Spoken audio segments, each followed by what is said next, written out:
The UDP presidential candidate begins a 21 days nationwide tour as December elections approaches. South African farmers are initiating new farming methods to fight against hunger in the country. And Kenya replaces Ireland for the rotating presidency of the United Nations Security Council. Well, this and more coming ahead on The World Today.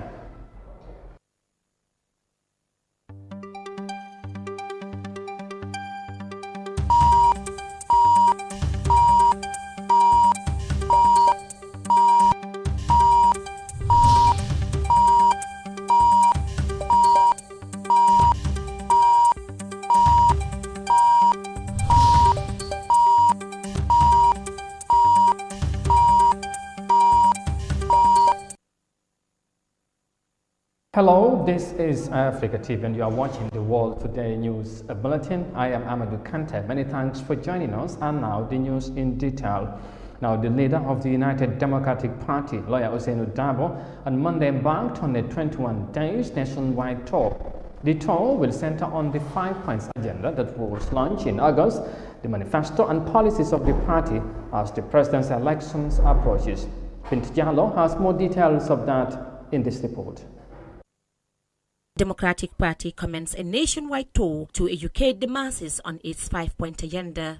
During the tour, the party leader will hold rallies at different communities and towns, all geared towards gathering first-hand information about the problems facing the populace, especially those in the province. The tour came barely a week after the President of the Republic concluded his 17 days Meet the People's tour. As December 4th presidential election approaches, the United Democratic, just like any other party, has started campaigning to win the hearts of over 900,000 registered voters. The United Democratic Party is a political party in the Gambia, founded in 1996 by 3 political parties, the then banned PPP, NCP, and the GPP, and chose the human rights lawyer and freedom fighter A&M Ousainou Darboe to be the party leader and secretary general.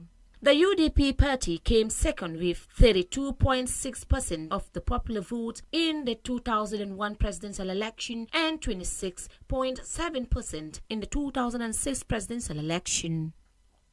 For iAfrican News, Binti Jallow. The UDP leader and delegations few moments ago left Banjul for the 21 days nationwide tour. Now, elsewhere, farmers in South Africa are turning to genetically modified crops in order to eradicate hunger and make a living. Genetically modified crops have played a key role in maintaining South Africa's food security because GM technologies could make food crops higher yielding. Let's have more details of that in this report. South Africa is the first country in the world to introduce genetically modified maize as a staple crop. The country harvests around 50% white maize and 50% yellow maize, both using GM technology. This has allowed farmers to produce record crops, using less land and driving down prices for consumers. Our yields have increased significantly over the last 15 to 20 years. And it's not only due to GM, but also as a result of new cultivars that have been introduced, but also because of production techniques and new systems in which farmers can use. And this is also can be attributed to the herbicide tolerance of the GM crop. So a big contribution from GM in South Africa production, but also in terms of affordability. The genetically modified crops being used are suited to South Africa's dry conditions, making the crop drought resistant. GM maize has also been produced to be herbicide tolerant, and that is leading to better production practices that maintain food security. If we don't have GM maize in South Africa, we would need about 250,000 hectares additional to produce the same amount of maize. But we also produce soy and cotton in South Africa and the GM situation. And the same success story with maize. Soy in the last 10 years grew from less than 200,000 metric tons that we produced to close to 2 million tons that we produce. So a tenfold increase that we have seen. With more parts of South Africa set to become drier as climate change takes hold, more farmers are increasingly turning to GMO technology to remain sustainable. It allows farmers to be more discriminatory in terms of which land to use for crop. You know, in the past, a couple of 20, 30 years ago, people just plant maize in terms of the area, and that determines the size of your crop. And currently, technology, GMO plus other technology allow us, to do precision farming, and that means that we can do more with less on the land. As the 9th largest producer of genetically modified crops in the world, the technology has allowed South Africa to make food far more affordable and available, not just here, but in the rest of the region. GM crops are an important contributor to food systems that will continue to be pursued and developed by the agricultural sector, so that it can become more widely available and accepted. And from the report there in South Africa, we come back home. Now, former lead counsel of the Truth, Reconciliation and Reparation Commission, WRLD, has pointed out some of the main challenges of the country, centering his arguments on the health and agricultural sector and among other areas. As Fall made these remarks at his first political rally held at Tarleton on Saturday. He urged Gambians to vote for him in the December 4th polls in order to change the narratives of the country. Usman Jata reports. The rally was the latest and the biggest gathering for the former TRRC lead counsel since he declared his intention to contest for the presidency. The rally saw several hundreds of loyalists who put on t-shirts and held banners with the caption, "SM by Fall for a better Gambia." Speaking at his jubilant crowd, SM Fall described the cost of living in the small West African nation as very costly. 2017. Poti diwlin $7. In 2017, a pot of cooking oil was $7. Now it's costing $21. Rice was costing $5. Now it costs $35. Life is very hard in the country, and whenever I say this, some people normally miscommunicate my statement. Mr. Fall also lamented on the challenges faced by the country's health sector. According to the former lead counsel, the president's campaign pickup trucks are more than the ambulances purchased for the country's health centers, adding that purchasing pickup trucks is not the solution for the people. As the country still imports rice from foreign countries, the former lead counsel claimed that only 5% of Jahali Pacha rice fields in the Central River regions of the Gambia is cultivated. Jahali Pacha, dem na fafani. I recently visited Jahali Pacha, and according to the farmers, since 2016, the president has never stepped foot on their rice fields. Jahali Pacha and its surrounding villages can serve the entire Gambia with rice. However, these rice farmers lack the required machines to cultivate their fields. Plus, if they cultivate their rice, the farmers dictate the price of their rice. Helping those women is far better than campaigning for a third term. Also addressing the challenges faced by the transport sector, Mr. Fall said the drivers and commuters find it very difficult to move from one place to another during the rainy season. The country's heavy traffic is very worrying, and this is as a result of the lack of highways in the country. 3 years now, Gambians have been promised the construction of 20 new routes under the OIC Gambia projects. But till date, no one has seen a single paper regarding the construction of roads. When will the government stop blackmailing people? The international lawyer also said the Gambia is plunged in corruption, describing the country's high corruption rate as a human rights violation. SM Baifal has received several criticism following his announcement to run for the December 2021 presidential polls, with some saying it is too early for him to join the political arena. But despite all claims, the former TRRC lead counsel seems to be focused on his quest to be Gambia's fourth president. If the December 4th polls nearing, Mr. Fall is challenging the electorates to cast their votes for him, as he believes he is the right person to effect change in the small West African country. Osman Jata, iAfrica News. SM Baifal, one of the country's independent candidates for the December 4th presidential elections, urged Gambians to vote for him, of course, to change the narratives in the country, as he held his first political rally since, of course, declaring his intention to run for the presidency. Next to Nigeria we go, where the cholera disease is spreading rapidly to more states in the country despite government's effort in raising health awareness campaign at all levels. The Nigerian Center for Disease Control stated that the disease has killed more than 2,000 people this year alone.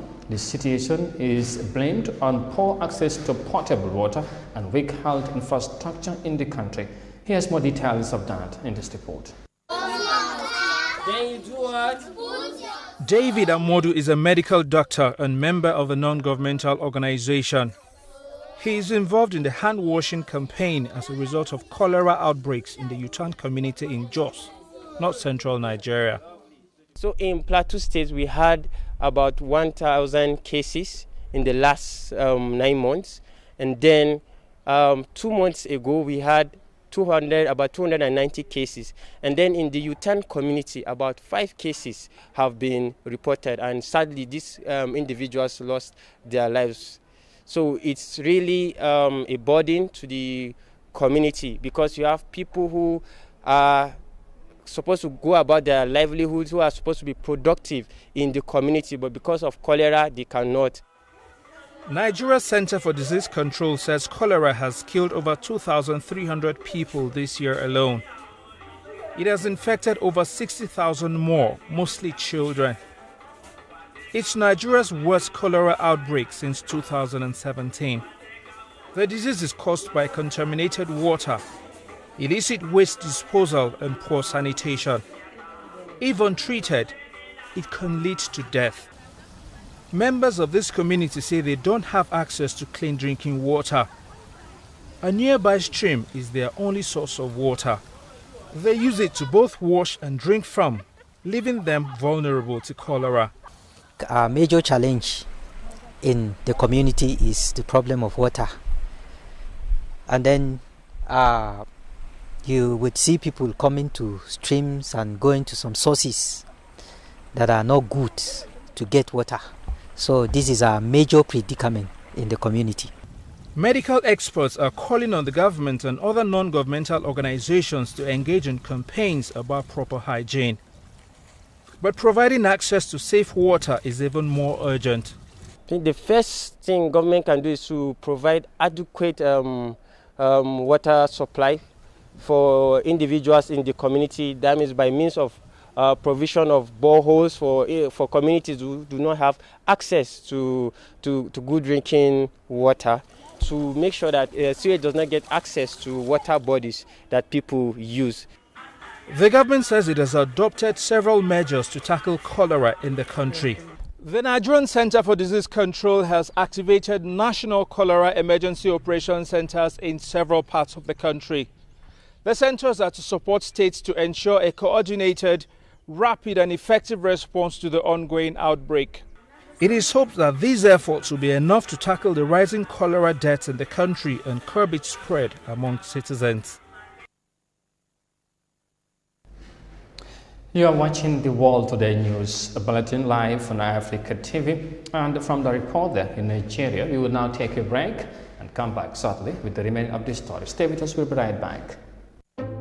TAF Africa Global presents the first eco-smart city in the Gambia, the TAF City, located between Gunjur and Sifo. It is 30 minutes away from the Banjul International Airport.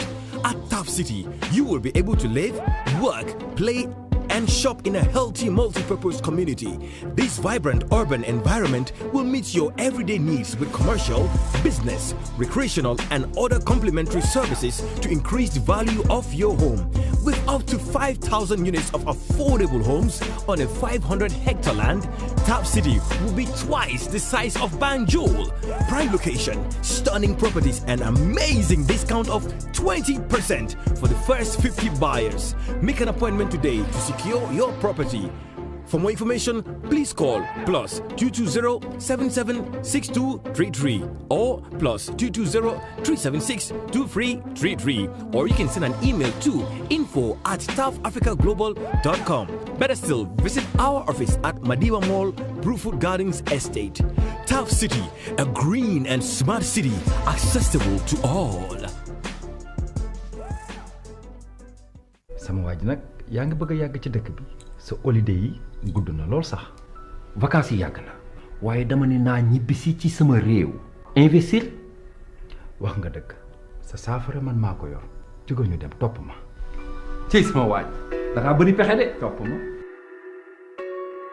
xam ngeen Gambia léegi dafa open loolu moo waral global properties jóg jaay la kër doo manqué courant doo manqué ndox da ngay am pool maanaam piscine sa disposition di nga am beach bi sécurité 24 hours te soo bëggee investir aussi nga mën a investir sa réew jënd kër di ko louer hôtel yi na xam baax na waaye nag am na gan yoo xam ni dañoo bëgg bu ñu ñëwee ci réew nekk à l'aise nekk ci bërëb boo xam ne dañu am seen waañ bu ñu bëggee togg seen lekku dëkk dañu am seen salle bu mag am seen néegu bopp am seen lépp loolu yëpp ak global properties mën na nekk. jërëjëf def leen ni man ñëw leen global properties ngeen jënd seeni kër aar seen ëllëg ak bu seen njaboot.